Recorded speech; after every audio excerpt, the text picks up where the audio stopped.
It was fast, right?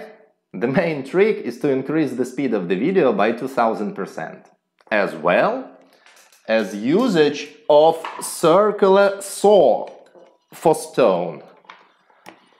Not even the saw itself, but the surface speed with which the diamond and its cutting edge move in the material. Now let me explain. First, here is my circular saw attachment. You see, CNC doesn't care what tool is attached to it. This gantry CNC just a way to move any tool along a given path. And here it depends only on the operator how productive the machine will be. Now back to surface speed. This saw blade is 230 mm in diameter.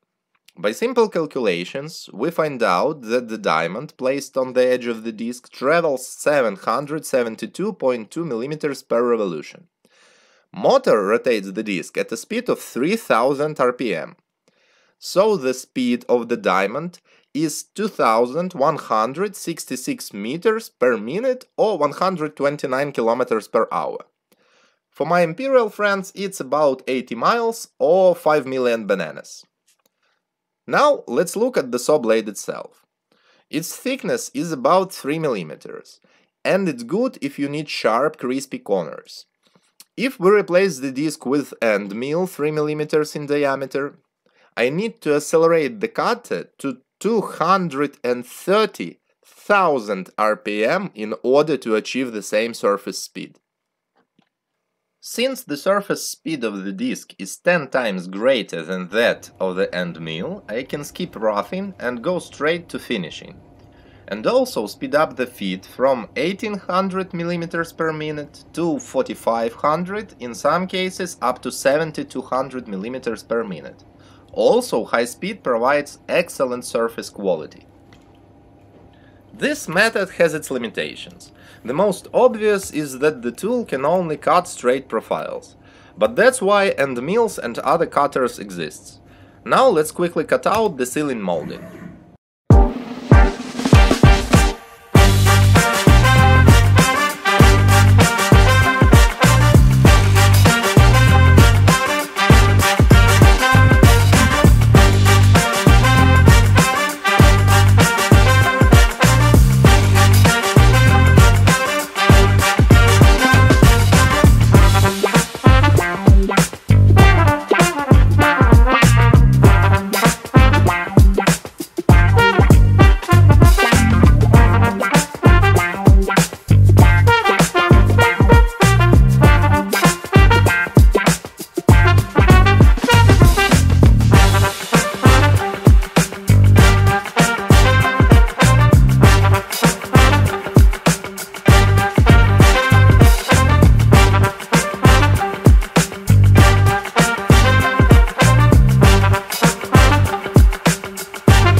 Probably. Now everyone is asking what I've just done. Maybe not everyone. Fine, nobody is asking, but I'll tell you anyway. If everything is clear with the fixing of the plinth, then the ceiling molding must be securely fixed and also ensures a join in the wall at an angle. That's why I have to machine it from different angles, and sandstone is a wonderful material for making temporary supports. I really do not like to install all sorts of supports and fixtures using an indicator. Running back and forth with a hammer, tapping and catching dimensions. Therefore, I prefer to mill the fixture on the machine, which is sure to be exact and parallel to the axis without any measurement. And this is what I meant when I said that the method with the saw has its limitations.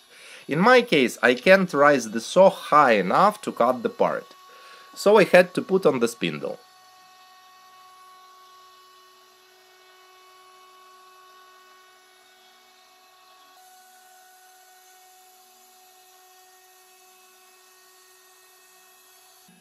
What the machine is cutting now is called French cleat, or rather its counterpart in stone. I like this method of fixing because the part presses itself against the wall due to its own weight. Very handy for mounting heavy parts.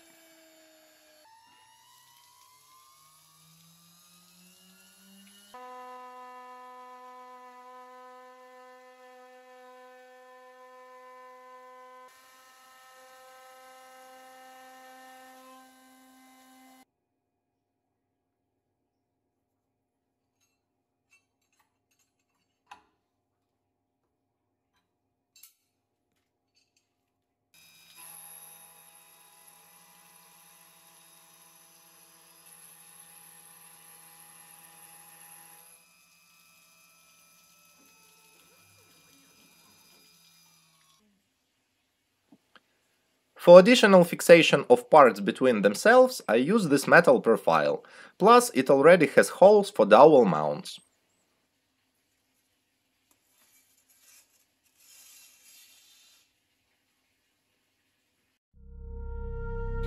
Unfortunately, French cleat means that I will have to work with wood again. Luckily, this time it's just plywood.